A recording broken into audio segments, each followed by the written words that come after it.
Good evening and welcome to Connecting the Dots with DeeAnn. This is one of our second videos, and I've got a couple really interesting topics that I'm going to tie together. And I have a friend here. Her name's Beth. We're going to call her BB, and she's going to be helping me connect some dots. Say hello, Beth. Hi, how are you? Okay, so I want to ask you, first off, to like, share, and subscribe to Connecting the Dots with DeeAnn.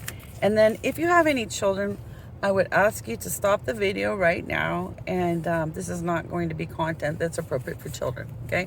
So please watch this in your spare time, but not with your family, okay? There's going to be some sensitive material. It should not be. It's definitely not G. It's not rated G, okay? It might even be a little bit beyond R. So please let's not. So my topic tonight is, what do Balenciaga and Kinsey have in common? Okay, and that's what we're going to do. We're going to connect some big dots tonight. Okay, so first off, I'm going to ask BB, what do you know of Balenciaga? It's kind of a funny word. It is a funny word. Well, Balenciaga, from what I understand, they did a Photo shoot, and the young girl was holding a bear that is suggestively attired in S&M or B or not vanilla, put it that way. Kind of has to do with SE and things that should be between two consenting adults. Anyway, the little girl is holding the bear, and a lot of celebrities made a big issue about distracting themselves or not associating with Balenciaga, and Kim Kardashian was one of them. That was the one everyone knew about and heard about. But there was Brittany Aldean, Jason Aldean's wife, country singer, and she really stuck up for it and balls to the wall, burned her stuff, said, totally wouldn't let them get a pass, whereas Kim Kardashian, from what I understood, was, I'll think about it, and they've learned their lesson. No, I don't think they've learned their lesson, really, but yeah, so they were talking about, we'll redact it, and, we didn't realize this and that. I'm going to call BS on that, okay, because they did have to realize, because there's some very deliberate things. But first, let's look a little bit into who Balenciaga is. Okay, so if it's not a household name, I'm not a Kardashian, so it's not like rolling off the tip of my tongue. It's a very high-end designer name. It's like above Calvin Klein. It's above Oscar de la Renta, You're not going to find it at Macy's, let's put it that way. No, this is haute couture, and you may see it on a Paris runway, maybe in New York, maybe in LA. But this is not your normal budget stuff. It's not going to make it to Target. So that's why a lot of us maybe don't know. So Balenciaga is actually a Spanish name. And he started out in Spain, and then he had to at some point flee to France. And he became a haute couture designer. And he did some different things. He's famous for making a sack dress and some other, like, not the little black dress, but there's certain things that he's really famous for. Couture, dress-wise, and very successful. And many other famous designers, such as Oscar de la Renta, they kind of like considered him the top of the heap. Like they looked up to him, and one of them said, nobody orchestrates fashion if not by the maestro. So he was like the one they thought led the whole orchestra, so to speak. And his work very much centered around the elite, and that might actually play into the story. I mean, we still have what I would call elite. Kardashians are not my budget range, and that brings us up to date. So the more contemporary designer, the house was, at some point Balenciaga passed away, and he didn't have a son or a daughter that wanted to take it over. It did eventually pass to a cousin who couldn't quite run it the same way. And at some point it actually sold to a German chemical manufacturing maker, which seems kind of odd for a haute couture company. But Okay, fast forward to present day. It's still working. It's still up and running. It's a famous fashion house, and Demna is the current designer. They've gone through several designers, but Demna's the one that put together these little bears with these children. Now, how I heard about it is a friend of mine telling me about, a very good influencer that's a fashion influencer that grabbed all her Balenciaga bags and different things and was like cutting them up and destroying them and just completely outraged at what happened. And then I like to follow some people on YouTube and TikTok, and I'm watching a TikToker get his Balenciaga high-end tennis shoes. Like, I call them tennis shoes, but I think they're called trainers or something like that, Okay. They're very expensive. They're high-end tennis shoes. And he just took a pair, looked beautiful. I actually thought they were very attractive. And he burned them on a barbecue with lighter fluid. And he was happy to do so. It's like, what is going on? And then you find out these photos, that the children with the bears, like you mentioned. But it's also that they zoomed in on the photos and could see other things. Like, one of the pictures wasn't a bear, but a handbag on like a coffee table in a little setting. Kind of looked like your living room, like you just came home, put your stuff on the table from work. But the papers were about a legal case where they're trying to make something with pedophilia dough. We're going to have to call it that. Remember, we have to use some code words. So, fetal dough. Okay, it was a case about that. So that was probably not by mistake. And then, there was also some books in plain sight, and they zoomed in on those books and they looked them up, and it's like there are a lot of things about adults and little children playing together in a maybe not so appropriate way, not what I would want. And then I noticed, and some other people too, a white rabbit. And we talked earlier today, there's some of these elites, or so we've heard, like to drink certain things that are sort of a byproduct of certain things. It's very, very scary and traumatic how they obtain it. And there's a chemical symbol for that. If you do the chemical breakdown, some people say it looks like a rabbit. So there seems to be like a code language that they have, and the white rabbit often represents that. And we've heard about, famous people where they had pizza represented maybe something with children, and hot dogs represented things. So it's like, I hate that. So they had this code and they kept it from us. And now we have to talk about pieces of phyllo dough that, we can't stand that they would do that. So here's some of that in the men. Then you mentioned the tape. It kind of looked like crime scene tape. Yes, it was yellow with big black letters. I believe it was BAA, kind of like Balenciaga, but kind of spelled wrong. Yeah, and I didn't understand the spelling for it, because to me, it doesn't say caution on it, which is when you see yellow tape With black letters, that's the first thing you think. You think, oh my God, something horrible happened, and there's more horrible than what you think. We'll be getting back to that point. I'm sure we will. Okay, so now, sorry for tilting the camera here. I've got my notes. Now, I'm going to tie this. I said, what does Balenciaga have in common with Kinsey? Now, the Kinsey I'm talking about is the famous Kinsey from the Kinsey Reports. Okay, this is a guy that studied the human behavior, sexual behavior, and published such books such as Sexual Behavior in the Human Male. He published that in 1948. So he was doing a lot of this research in the 30s and 40s. And of course, he followed that with Sexual Behavior of the Female in 1953. So, Kinsey. Okay, now, sometimes when I'm connecting the dots, I don't really know I don't do this on purpose. Like, one thing sort of comes my way and sort of floats in, and then another thing kind of floats in, and I go, I got a funny feeling about these things. Well, these two things kind of came to me in about the same 10-day span, and then it hit me. Oh my gosh, they have something in common. It is so wild. So Kinsey and Balenciaga are both really influencing the SE kind of world, human behavior and all that stuff.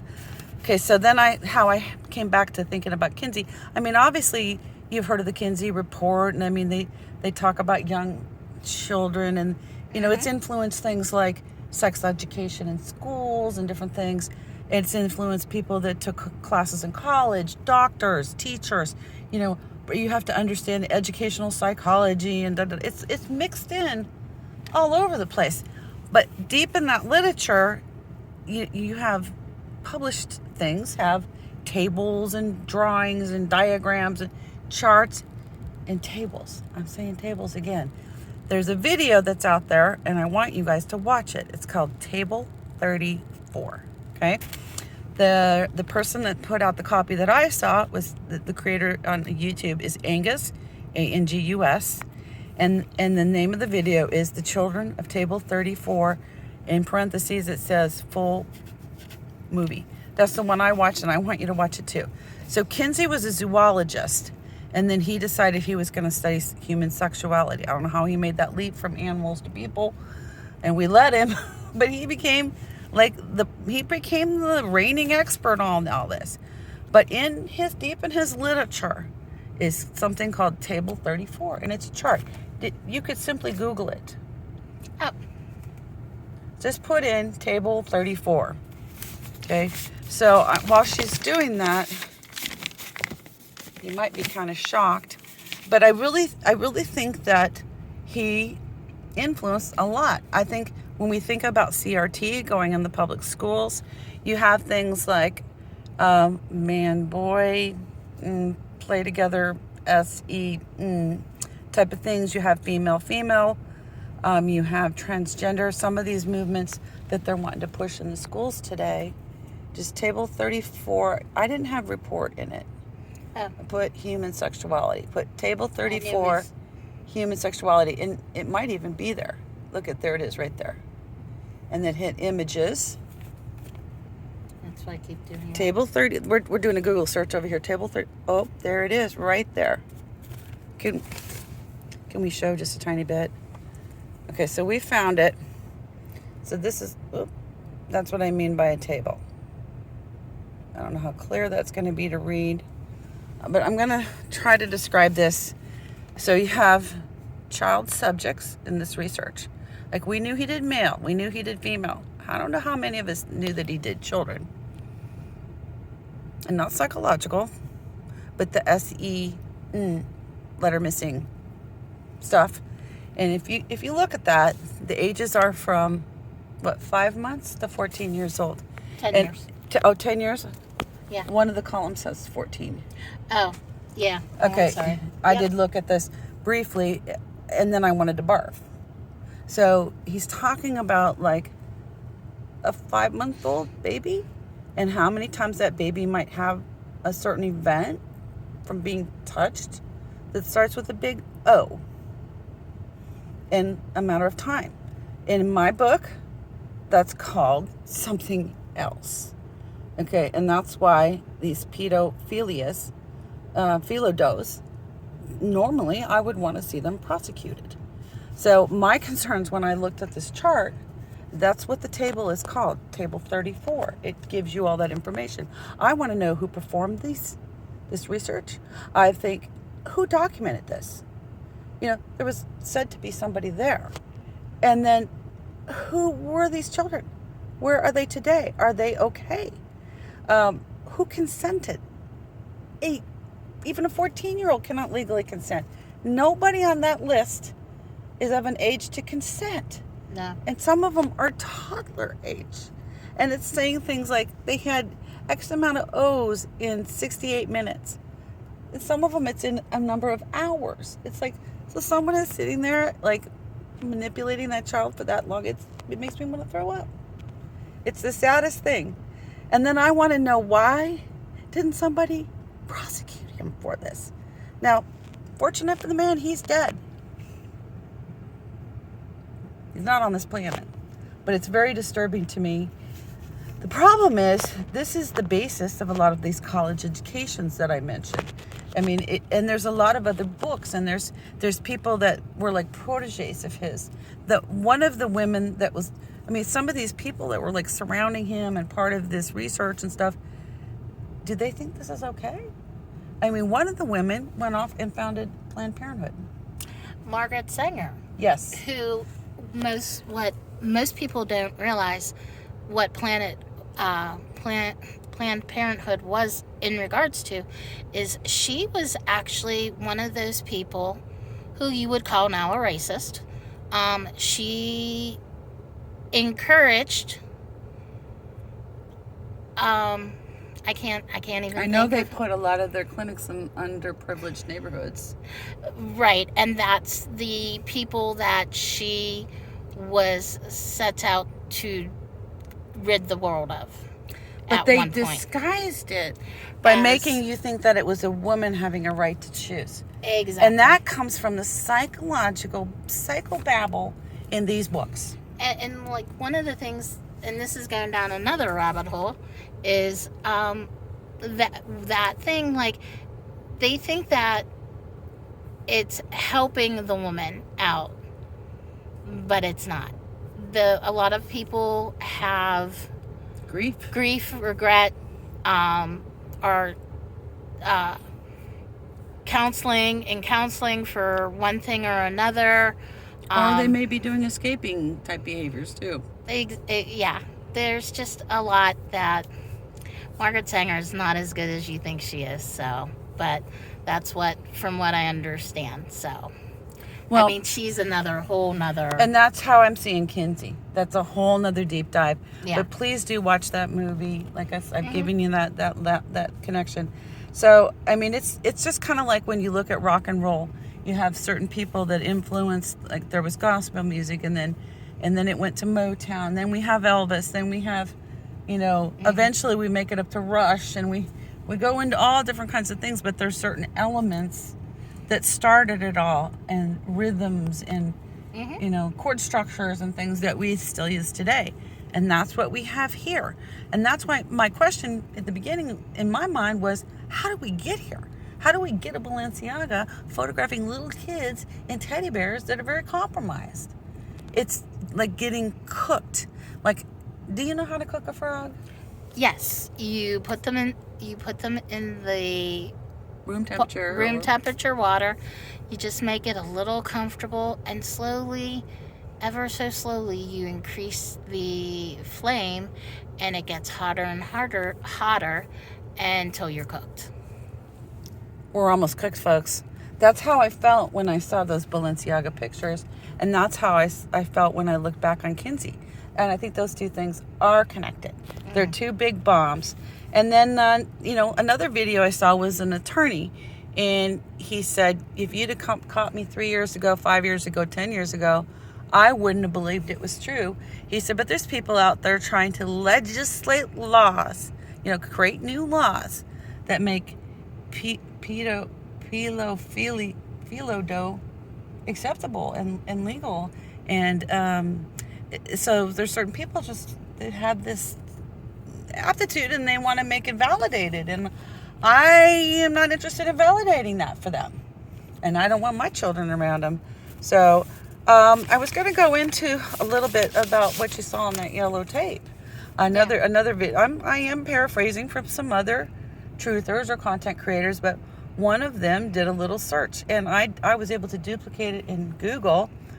Balenciaga. Okay, sounds like something in a way, okay? And that's kind of what you saw. It's Balenciaga, okay, Balenciaga, but if you spell bal with 2 A's instead of an L and put that in, bal with 2 A's,Nciaga, in Latin it says Baal is the king. Mm-hmm. Look, baby, do you know who Baal is? Isn't he like the king of the underworld? Kind of. Yeah. There are people who worship him. I'm trying to keep it nice and, they might be kind of a darker vibration, shall we say. Mm-hmm. Not skin color or anything. Man, skin color, we love y'all. But dark thoughts, to my way of thinking. So, yeah, I mean, is that a mistake? you think? That they had those books by people who actually can be traced back to Kinsey, with concepts that he certainly put out there. And then you have the spelling, and it was on the caution tape. Yeah, exactly, because the caution tape was the thing that. And I know my noticed. friend, I have a friend in Arizona. She lives in Hawaii, but she's a professional photographer. Mm-hmm. She does photo shoots. She's done photo shoots for like recipes and people who, are publishing cookbooks and things. They think of everything in the picture. It's not just lighting and color and a pretty subject. I mean, they look at every accessory, every little thing. So I don't really buy this, oh, we didn't know it was going to be like this, we'll just retract it. No. Yeah. Redacting it does nothing. It does nothing. So the final, I'm kind of going to try to wrap this up for you guys. The final thing I wanted to get to is who owns Balenciaga? Remember I mentioned at some point it was like a German chemical manufacturing organization. Yes. Well, there's some people that own it, and in fact, you've seen the owner of this, whether you realize it or not. How many of you know the beautiful Selma Hayek? Oh, okay. Gorgeous actress. Yes, she is. That really handsome, like, you remember we kind of heard she married like some rich guy, and Yeah, oh yeah, that was the big thing. Like, he was like almost a billionaire or something. And yeah, so that's who owns Balenciaga.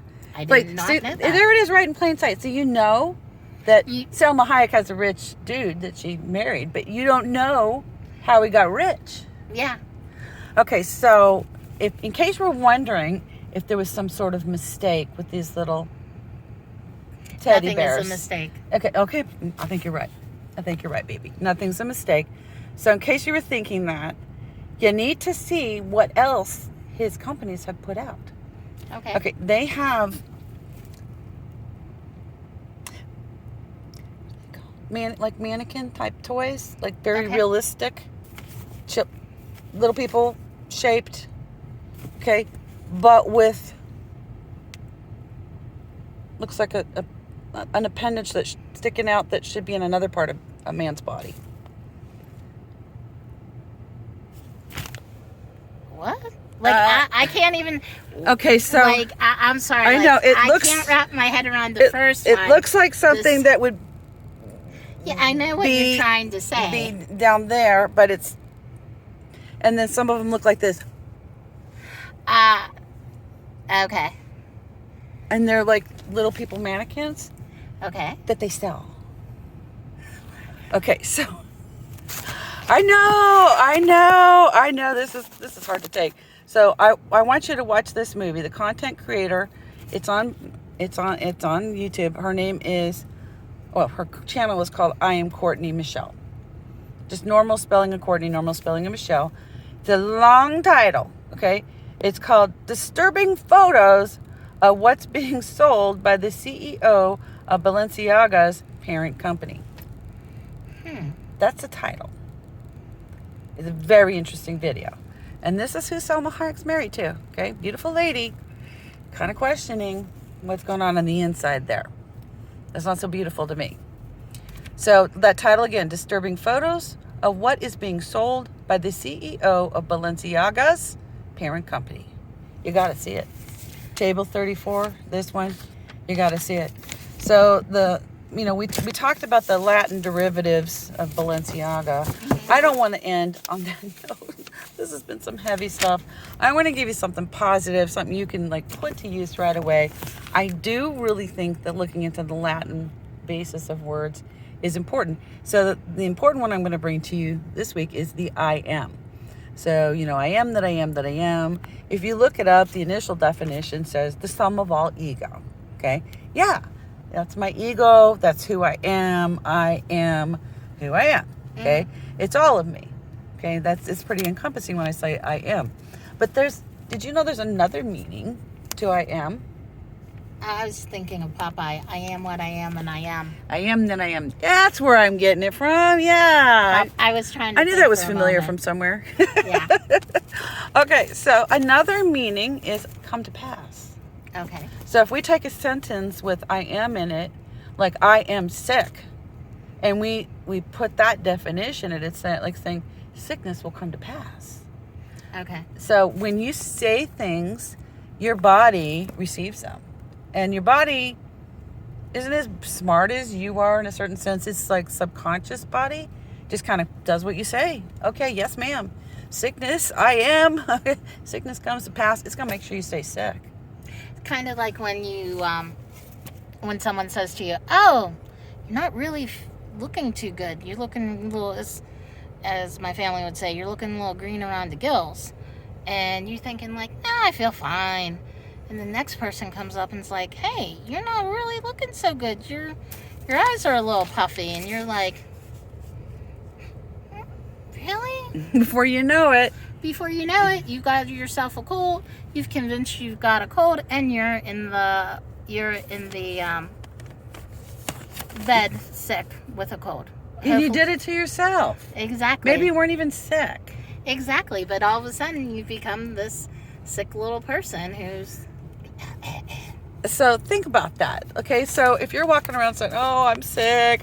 Oh, my back hurts. Oh, I have diabetes. You know, I have this, I have that. I am. Because I have is still conjugation of I am. Mm-hmm. You know, they're in the same kind of conjugation. So instead of saying something like I have diabetes, because now we know that you're saying diabetes will come to pass. Right. Your body will hear it and make sure that your sugar goes out of whack. Indefinitely, right? That's why the placebo works so well. If you believe it, it's going to happen. It will happen. So instead, let's do something positive. Let's change that around, work on it, something positive, like saying, instead of saying sickness will come to pass or I am sick, I want you to say, I am healing myself. Now, doesn't that sound different? It seems more positive. So I think your body is going to act on healing. Right. It's like conjugating the sentence just a little bit differently, right? Or I'm healing myself from diabetes. Okay, so that's what I'd like you to do. I'd really like you to change it up positive. It's something anybody can do. Just a quick little tip that we can connect with. Exactly. So join us again for Connecting the Dots with DeeAnn and BB. Hi. Otherwise known as my friend Beth. And another day. In the meantime, like, share, and subscribe. And if you like this video, share it with some of your friends. I'm sure somebody does not know about Table 34 or some of these videos. I think you should watch them once. And know, and don't get cooked like a frog. No. Okay? I am that I am that I am. Light, peace, and love. Check you later. Bye.